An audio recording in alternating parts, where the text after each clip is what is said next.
तो हमारे पास alkyl chloride है, अल्काइल क्लोराइड को मान लेते हैं हमने लिख लिया RCl। इसका रिएक्शन करवा दो, जो कह रहा है क्वेश्चन में, बस उतना करते चलते हैं पहले।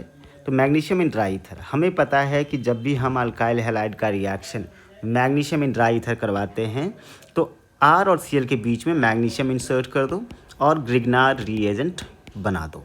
इसका रिएक्शन हमने करवा दिया है इथेनॉल के साथ, तो प्रोडक्ट ये खुद ही बता रहा है कि 2 मिथाइल ब्यूटेन है।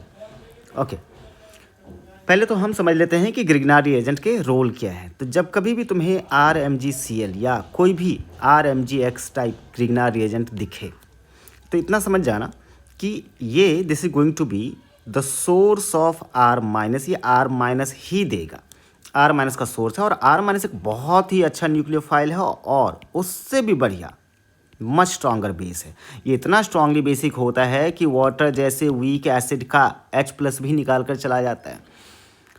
वाटर हो गया, अल्कोहल है, इनके एसिडिक हाइड्रोजन के साथ ही एसिड बेस रिएक्शन शो कर लेता है।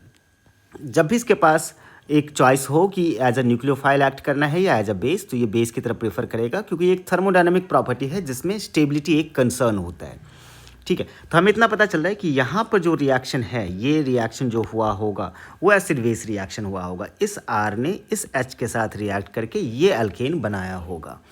तो इसका जो भी स्ट्रक्चर है वो स्ट्रक्चर R का स्ट्रक्चर है, और जो भी स्ट्रक्चर R का है वही RCl, जहाँ पर Cl अटैच था वहीं पर हाइड्रोजन लगा दो, बस इतना सा काम करना है। तो बारी बारी से सारे ऑप्शन चेक कर लेते हैं। ऑप्शन ए को देखा हमने, इसके स्ट्रक्चर को एक्सपैंड किया तो हमें दिख रहा है CH3 होल ट्वाइस।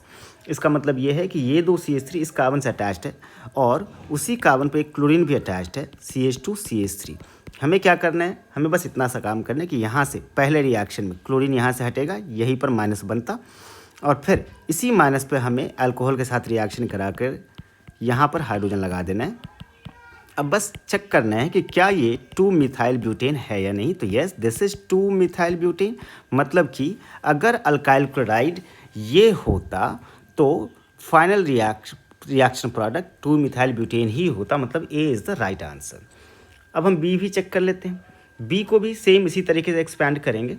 तो इस कार्बन पर 2 मिथाइल ग्रुप अटैच्ड है, तो हमने 2 मिथाइल ग्रुप अटैच किए, फिर CH2 है, CH2 क्लोरीन हटा दो तो यहीं पर माइनस बनता, और इसी माइनस पर अगले अल्कोहल के साथ रिएक्शन करके हाइड्रोजन लगता, ये भी 2 मिथाइल ब्यूटेन है।